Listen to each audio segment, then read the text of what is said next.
The moon hung low and bloated in the night sky, casting an eerie glow over the dense pine forest. The air was thick with the scent of decay and something else, something primal and dangerous. I, Elijah, found myself running through the twisted maze of trees, my heart pounding in my chest like a war drum. How did I end up here? How did a simple camping trip turn into a fight for survival against a creature I thought only existed in nightmares? It all started 3 days ago. I had decided to take a solo trip into the Pine Barrens, a vast expanse of wilderness in New Jersey. I needed to clear my head, to escape the pressures of my job and the city.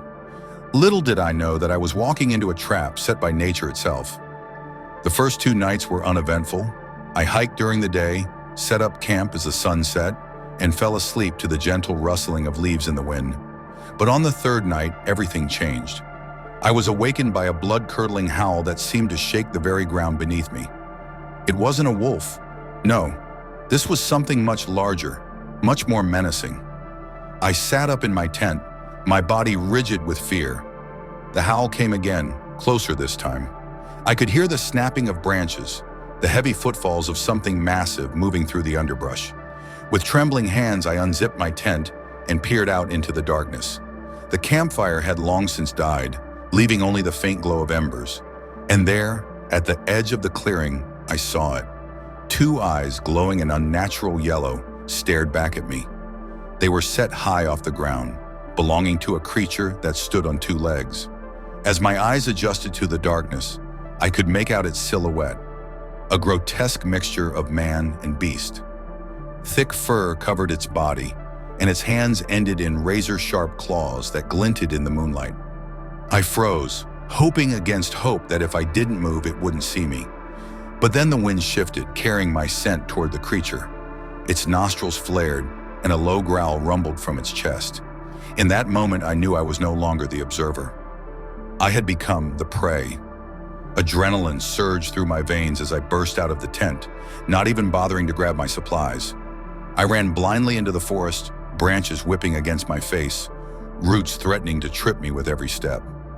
Behind me, I could hear the creature giving chase, its powerful legs easily covering the distance between us.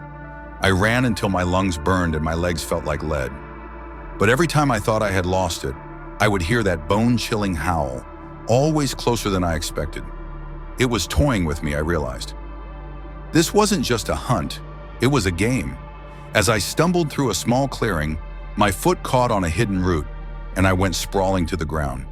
Pain shot through my ankle, and I knew in that instant that I was done for. I rolled onto my back, gasping for air, waiting for the inevitable. The creature emerged from the shadows, its massive form blocking out the moonlight. Saliva dripped from its elongated snout, filled with teeth that could easily tear me to shreds. But it didn't attack immediately. Instead, it circled me slowly, yellow eyes never leaving my face. In that moment of terror, my mind raced through everything I knew about werewolves from folklore and pop culture. Silver bullets, wolfsbane, the full moon, none of it seemed relevant or helpful in my current situation. This wasn't some movie monster. This was a force of nature, ancient and unstoppable. The werewolf lunged forward, its claws raking across my chest. I cried out in pain, feeling warm blood seep through my torn shirt. But the attack wasn't meant to kill, not yet. It was testing me, savoring my fear. I scrambled backward, my hand frantically searching the ground for anything I could use as a weapon. My fingers closed around a thick branch, and without thinking, I swung it with all my might at the creature's head. To my surprise, the branch connected with a satisfying thud. The werewolf stumbled back, shaking its head in confusion. It hadn't expected its prey to fight back. Taking advantage of its momentary disorientation, I struggled to my feet and limped as fast as I could deeper into the forest. The trees seemed to close in around me, their branches reaching out like gnarled fingers, trying to hold me back. I could hear the werewolf recovering, its angry roar echoing through the night. I knew I couldn't outrun it, not with my injured ankle. I needed a plan, and fast. As I pushed through a thick patch of underbrush, I suddenly found myself on the edge of a steep ravine. Far below, I could hear the rush of water, a river hidden in the darkness. For a split second, I considered jumping, but the fall would surely kill me. The sound of heavy breathing behind me made my decision for me. I turned to face the werewolf, my back to the ravine. The creature emerged from the trees, its yellow eyes gleaming with murderous intent. It had grown tired of the chase and was ready to end this game. As it charged towards me, time seemed to slow down. I saw every detail of its monstrous form, the matted fur caked with dirt and blood, the powerful muscles rippling beneath its skin, the long claws that could easily disembowel me. In that moment, I made a choice born of desperation and the primal will to survive. Just as the werewolf reached me, its jaws opened wide to deliver the killing bite, I dropped to the ground and rolled to the side. The creature's momentum carried it forward, and with a startled yelp, it tumbled over the edge of the ravine. I heard its body crashing through the trees below, followed by a splash as it hit the water. For a long moment, I lay there on the forest floor, my heart threatening to burst out of my chest. Had I done it? Had I actually survived? But then from far below, I heard it again, that haunting howl filled with rage and promising vengeance. The beast had survived the fall, and now it would be coming for me with a fury I couldn't imagine. I forced myself to my feet, ignoring the pain in my ankle and the burning of the claw marks on my chest. I had bought myself some time, but I knew the night was far from over. The werewolf would find a way back up the ravine, and when it did, it would be more determined than ever to end my life. As I limped through the forest, my mind raced with possibilities. I needed to find shelter, somewhere I could defend myself or hide until daybreak. But would sunlight even stop this creature? The myths said werewolves only transform during the full moon, but the moon I saw tonight was only half full. Everything I thought I knew about these beings was being challenged. I stumbled upon an old abandoned cabin just as I heard the distant splash of something large emerging from the river. My time was running out. The cabin's door was hanging off its hinges and the windows were boarded up. It wasn't much, but it was the only option I had. Inside, the air was thick with dust and the musty smell of decay. Moonlight filtered through the cracks in the boarded windows, revealing a sparse interior, a broken table, a few chairs, and an old fireplace. I quickly pushed the table against the door, knowing it wouldn't hold back the werewolf for long, but hoping it might slow it down. As I searched the cabin for anything I could use as a weapon, I heard it, the sound of heavy footsteps approaching, accompanied by that low, menacing growl. The werewolf had found me. I grabbed a rusty fire poker from beside the fireplace, holding it out in front of me like a sword. My palms were sweaty, and my whole body trembled with exhaustion and fear. But I was determined to go down fighting. The first impact against the door nearly knocked the table aside. The second splintered the wood. On the third, the door burst open, and the werewolf stood in the doorway, its massive form silhouetted against the night sky. Our eyes met, and in that moment I saw something in its gaze that chilled me to my core. It wasn't just animal hunger or rage. There was intelligence there, and a cruel, almost human sense of satisfaction. This creature was more than just a mindless beast. It was hunting me not just for food, but for sport. The werewolf lunged forward and I swung the fire poker with all my might. The iron rod connected with its shoulder, eliciting a yelp of pain and surprise. But the small victory was short-lived. With a swipe of its massive paw, the creature knocked the weapon from my hands, sending it clattering across the floor.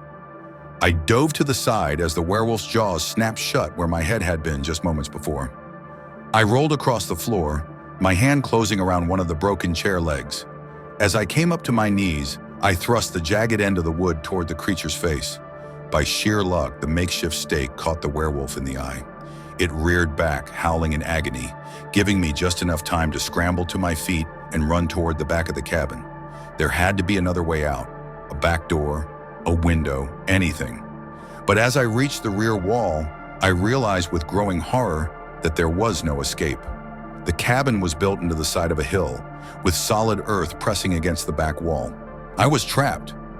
I turned to face the werewolf, my back pressed against the cold, damp wood. The creature was shaking its head, trying to clear the pain from its injured eye. When it looked at me again, one eye was a bloody mess, but the other burned with an intensity that told me death was imminent. As it stalked towards me, taking its time now that I had nowhere to run, I felt a strange sense of calm wash over me. If this was how I was going to die, I would face it with whatever courage I could muster. But just as the werewolf tensed to make its final lunge, a deafening crack split the air. At first I thought it was thunder, but then I saw the look of surprise in the creature's remaining eye. It stumbled, revealing a large bloody wound in its side. Another crack, and another wound appeared on its chest. The werewolf whirled around, facing the cabin's entrance. There, silhouetted in the doorway, stood an old man holding a smoking rifle. "Silver buckshot, you son of a bitch," the old man growled, pumping the shotgun and firing again. The werewolf howled in pain and fury, but each blast from the shotgun drove it back. With a final, hate-filled glare in my direction, the creature turned and burst through one of the boarded-up windows, disappearing into the night. I slid down the wall, my legs finally giving out as the adrenaline drained from my body. The old man approached cautiously, his eyes scanning the shadows for any sign of the werewolf's return. "You're lucky I was out hunting tonight, boy," he said, offering me a gnarled hand. "Not many folks survive an encounter with that beast." As he helped me to my feet, I stammered out a thank you, my mind still reeling from everything that had happened. What was that thing?" I asked, even though I already knew the answer. The old man's face grew grim. "Something that shouldn't exist in this world," he replied. "Been hunting it for years, ever since it took my daughter. Come on, let's get you back to my place. It's not safe out here, especially not tonight." As we made our way through the dark forest, the old man keeping his shotgun at the ready, he began to tell me a story of an ancient curse, of a beast that had terrorized the Pine Barrens for generations. And I realized that my nightmare was far from over. For the next several hours, as we trekked through the dense forest towards the old man's cabin, he filled me in on the history of the Pine Barrens werewolf. His name was Jeremiah, and he claimed his family had been hunting the creature for over a century. "It all started back in the 1700s, Jeremiah explained, as we carefully made our way through the underbrush. "A British soldier deserted his post and fled into these woods. The locals say he made a deal with the devil to escape capture. But deals like that always come with a price. According to the legend, the soldier was cursed to transform into a monstrous wolf-like creature. At first, it only happened during the full moon, but as the years passed and the beast grew stronger, it could change at will. It became a predator like no other, cunning and ruthless, with an insatiable hunger for human flesh. My great-great-grandfather was the first in our family to encounter the beast," Jeremiah continued. "He was a trapper, knew these woods better than anyone. One night, he came across the werewolf feeding on a young woman. He managed to wound it with a silver knife, but it escaped. From that day forward, Jeremiah's family took it upon themselves to hunt the creature, to protect the innocent people who ventured into the Pine Barrens. They passed down their knowledge through the generations, along with specially crafted weapons designed to harm the seemingly invulnerable beast. As we walked, I noticed that Jeremiah was leading us in a winding, circuitous route. When I asked why we weren't going straight to his cabin, his expression darkened. "Can't risk leading it back home," he explained. "That thing is smart, smarter than any natural animal. It'll be tracking us, waiting for another chance to strike. We need to lose its trail." The thought sent a shiver down my spine. I glanced over my shoulder, half expecting to see those glowing yellow eyes watching us from the darkness. Every shadow seemed to move. Every rustle of leaves sounded like approaching footsteps. Jeremiah must have sensed my growing panic. "Stay calm, boy," he said gruffly. "Fear is what it wants. Fear is what it feeds on, almost as much as flesh. You show fear, and you're already half dead." I nodded, trying to control my breathing and steady my nerves. But it was hard to stay calm when every fiber of my being was screaming at me to run, to hide, to do anything to escape this nightmare. As we crossed a small stream, Jeremiah suddenly held up his hand, signaling me to stop. He cocked his head, listening intently. At first I heard nothing but the gentle burbling of the water and the distant hoot of an owl. But then, carried on the wind, came a sound that made my blood run cold, a long, mournful howl. "It's calling for its pack," Jeremiah whispered, his face pale in the moonlight. "Pack?" I stammered. You mean there's more than one? The old man shook his head. Not exactly. Over the years, it's turned others. Created offspring of a sort. They're not full werewolves, more like feral, half-transformed beasts. But they're just as dangerous. Maybe more so because they're always hungry, always in pain. The howl came again, closer this time. And then to my horror, it was answered by several other howls from different directions. We were surrounded. Jeremiah grabbed my arm, pulling me along as he began to move faster through the woods. "We need to get to higher ground," he hissed. "There's an old fire tower not far from here. If we can make it there, we might have a chance." We ran through the forest, no longer caring about stealth. Behind us, I could hear the sounds of pursuit, heavy breathing, the cracking of branches, and occasionally a blood-curdling growl that seemed to come from everywhere at once. My lungs burned, and my injured ankle throbbed with every step, but terror gave me strength I didn't know I possessed. Jeremiah, despite his age, moved with the sure-footed confidence of someone who had spent a lifetime in these woods. Finally, looming out of the darkness ahead of us, I saw the silhouette of the fire tower. It was an old metal structure, rising high above the treetops. At any other time, I might have hesitated to climb something that looked so rusty and precarious. But with death snapping at our heels, it looked like salvation. We reached the base of the tower just as the first of our pursuers burst into the clearing. In the moonlight, I caught glimpses of twisted, half-human forms.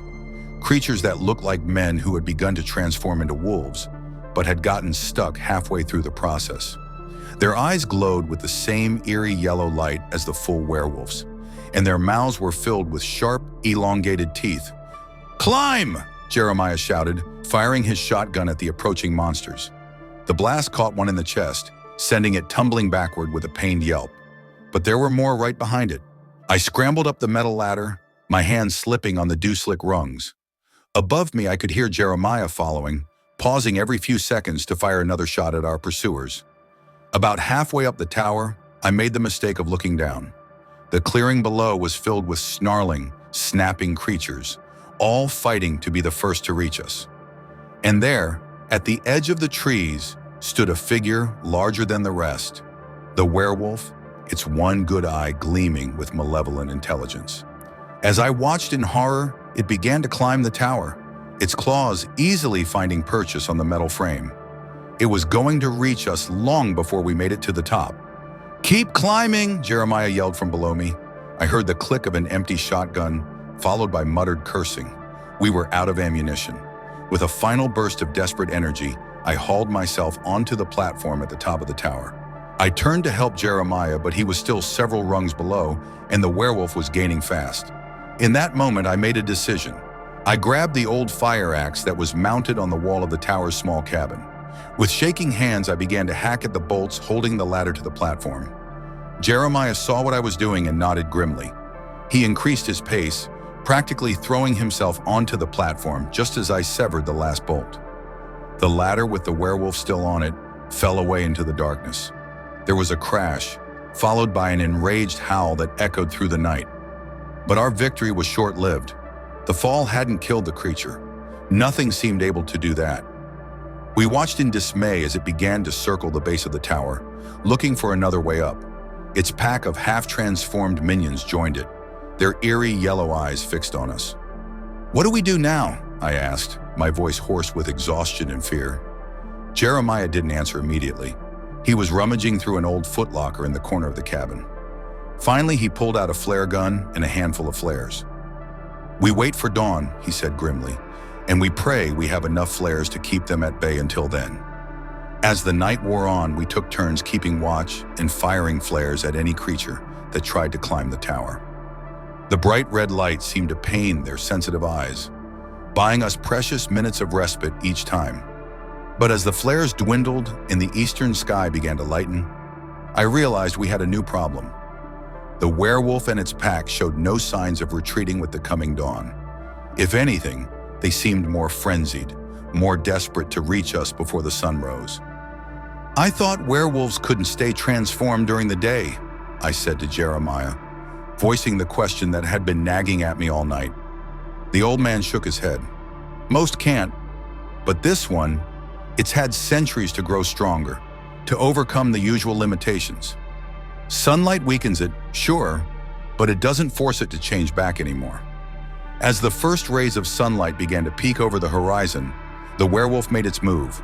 With a running start, it leaped at the tower, its powerful claws finding purchase on the metal struts. It began to climb with terrifying speed, shrugging off the last of our flares as if they were nothing more than annoying insects. Jeremiah and I backed away, pressing ourselves against the far railing of the platform. The old man held his empty shotgun like a club, a look of grim determination on his face. I gripped the fire axe, knowing it would do little against the monster, but unwilling to die without a fight. Just as the werewolf's head appeared over the edge of the platform, its jaws open wide and saliva dripping from its fangs, a deafening hump, hump, hump filled the air. The downdraft nearly knocked us off our feet as a helicopter rose into view, hovering just above the tower. A spotlight blazed to life, blinding the werewolf and sending it reeling backward. Men in tactical gear began to rappel down from the chopper, their weapons trained on the creature. "Jeremiah!" a voice boomed over a loudspeaker. "We picked up your emergency beacon. Looks like we got here just in time." The old man sagged with relief. "Took you long enough, John," he muttered, but there was a hint of a smile on his weathered face. As the tactical team engaged the werewolf and its pack, driving them back into the forest with a barrage of silver ammunition, Jeremiah turned to me. "Congratulations, boy," he said, clapping me on the shoulder. "You've just survived your first hunt. Welcome to the family business." I stared at him in disbelief, my mind struggling to process everything that had happened. As the sun rose over the Pine Barrens, painting the sky in brilliant shades of orange and pink, I realized that my life would never be the same. The world was far stranger and more dangerous than I had ever imagined, and I had just taken my first step into that hidden reality. As the helicopter touched down in a nearby clearing, Jeremiah led me towards it. "Come on," he said. "We've got a lot to talk about, and a lot more for you to learn. This fight, it's far from over." I took one last look at the forest behind us, half expecting to see glowing yellow eyes watching from the shadows. Then I turned and followed Jeremiah, stepping into a new chapter of my life, one filled with ancient curses, mythical creatures, and a duty to protect the unsuspecting world from the monsters that lurked in the dark. The beast of Pine Barrens may have been driven back for now, but as I boarded the helicopter, I couldn't shake the feeling that it was still out there, waiting. And someday, whether in a week or a year or a decade, I knew our paths would cross again. When that day came, I vowed to be ready,